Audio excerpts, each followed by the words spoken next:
स्वागत आहे तुमचं सुनीता सिंपल कुकिंगमध्ये। आज आपण मुलांच्या मधल्या वेळेस खाण्यासाठी चटपटीत अशी घरच्या घरीच उपलब्ध साहित्यामध्ये चटपटीत अशी भेळ कशी बनवायची ते पाहणार आहोत। आज आपण मुलांना चटपटीत अशी भेळ साध्या सोप्या पद्धतीने कशी बनवायची ते पाहणार आहोत। इथे मी हे चिरमुरे घेतलेले आहेत, ते निवडून आणि स्वच्छ निवडून आणि चाळून घेतलेले आहेत। आणि त्यासाठी लागेल आपल्याला इथे फरसाण घेतलेला आहे, कांदा घेतलेला आहे चिरून, टोमॅटो घेतलेला आहे, बारीक चिरून कोथिंबीर घेतलेली आहे, लिंबू लागेल आपल्याला, आणि इथे चाट मसाला घेतलेला आहे, भाजलेले धण्याचे जिरेपूड घेतलेले आहे, आणि तिखट लागेल आपल्याला। इथे हे साधं मीठ घेतलेलं आहे आणि हे सेंधव मीठ अर्धा चमचा घेतलेला आहे। हे दोन्ही मीठ मी घेतलेले आहे। तुम्हाला सेंधव मीठ वापरायचं नसेल तर इथं तुम्ही साधं मीठ वापरलं तरी देखील चालेल। आता आपण सर्वात अगोदर एका बाउलमध्ये हे चिरमुरे स्वच्छ चाळलेले आहेत ते काढून घ्यायचे आहेत। त्यामध्ये आपण हा बारीक कट केलेला कांदा आहे तो घालून घ्यायचा आहे। या पद्धतीने असा कुस्करून घालायचा आहे। कोथिंबीर घालायची आहे, हे टोमॅटो आहे ते देखील आपण यामध्ये घालून घेऊयात।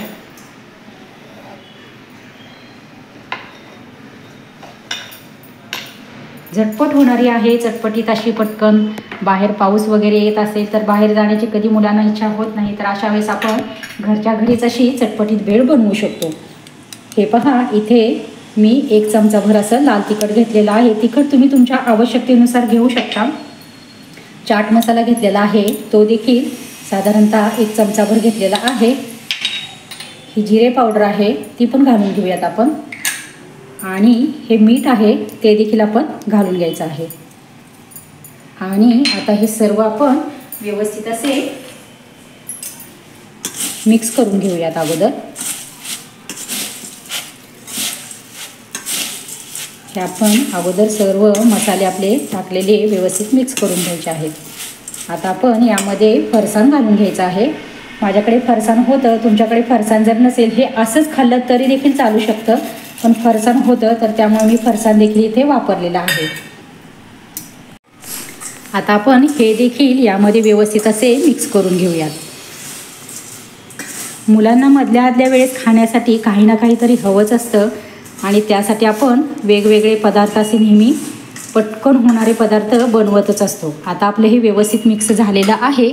आता आपण त्यावरती हे बारीक लिंबू आहे, लिंबू पिळून घ्यायचं आहे।